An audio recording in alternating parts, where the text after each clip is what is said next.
Root, the Underworld expansion, introduces 2 new factions and 2 new maps, adding a considerable amount of diversity to the world of Root. Considering the game is all about the asymmetry and cute little meeples, the primary draw is the new factions.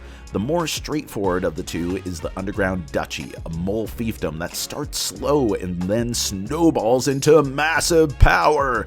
Initially, they only take a couple of actions per turn, but every turn they can reveal cards matching same clearing types that they have pieces in order to sway their ministers, mole monarchs, which net points and have once per turn abilities that can be activated in addition to their 2 actions per turn. But be careful, lose a building and your biggest mole, Captain My Captain, will head back to your stack. Additionally, their mobility is through the roof, being able to dig from their burrow, a sort of exclusive club hub club, connecting dig sites along the board. On the other hand, there's the Corvid Conspiracy, a tricksy assembly of Guy Fawkes wannabes. These avian saboteurs put face-down plots into play, which you can voluntarily flip up at the start of your turn for points. But other players can bet a card during their turns that they can guess the token. Guess right, it goes away. Guess wrong, huzzah, you get a card. And these tokens have a bunch of effects when flipped, including preventing movement, blowing up enemy warriors in their space, extorting cards, and a raid that when discarded, likely by combat, bam, you put birds in all adjacent areas. Speaking of which, another strength is that for just 1 card per turn, they can put a warrior in each matching area. Swifty, shifty, and awesome. So the new factions, they're great. They're complex without feeling complicated. Like, they're dynamic and involved, but they feel more straightforward and less reliant on certain other factions at the table than the Riverfolk factions.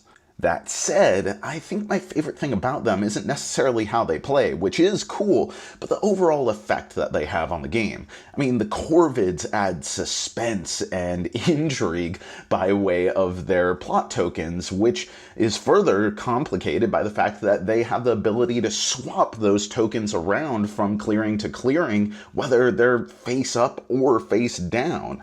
Now the moles do something different that I love. See, this expansion adds the ability to have a wider combination of factions, which is one of the best things about Root in general, right? But the problem has always been that without the right factions, things can get a little off the rails. The moles are another sort of anchor faction, like the birds and the cats, that if involved in even a 3-player game provides a huge amount of stability. This means more variety and more interesting games.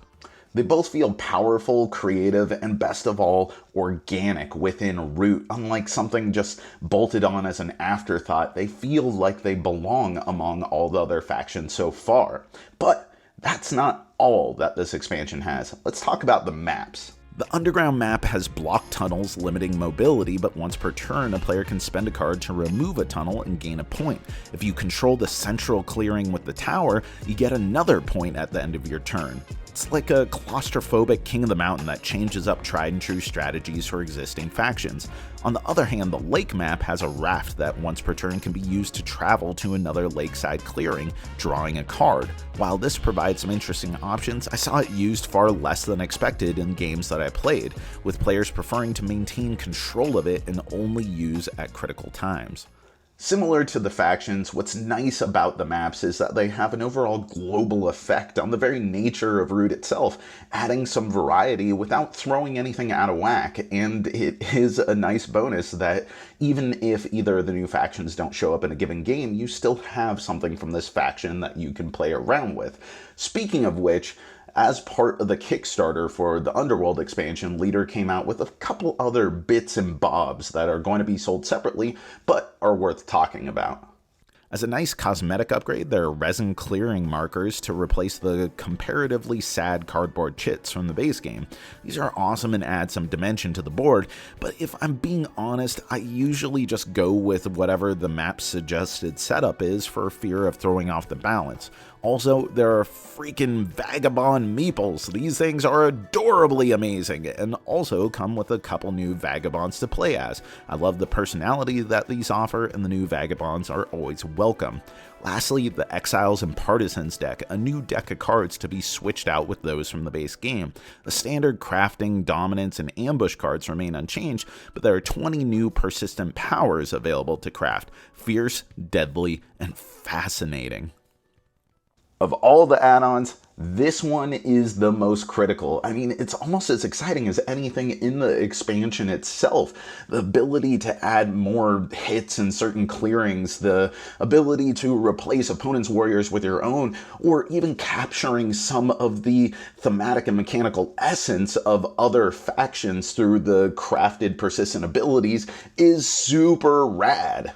I especially love how much more meaningful they make the otters. With how aggressive these cards can be, it creates a sort of arms race. I never felt like the abilities were overpowered, but always felt the effects were powerful, which is kind of the theme for the expansion overall. So Underground is great. It adds a lot of interesting variety, but also some stability to the world of Root. So much so that I think if I were recommending only one expansion to Root, I would recommend this over the Riverfolk, which I love the Riverfolk factions. As far as the other stuff, I don't think any of it's mandatory, but I do dig it, especially the Exiles and Partisans deck, which encourages more aggression and conflict in a game that should be all about aggression and conflict. I really have nothing bad to say.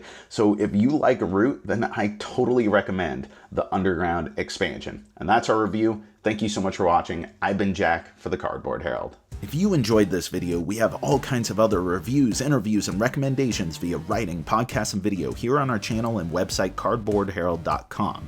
Our content is audience supported, so if you want to show your support, please visit our Patreon. Thank you so much for watching. This has been the Cardboard Herald.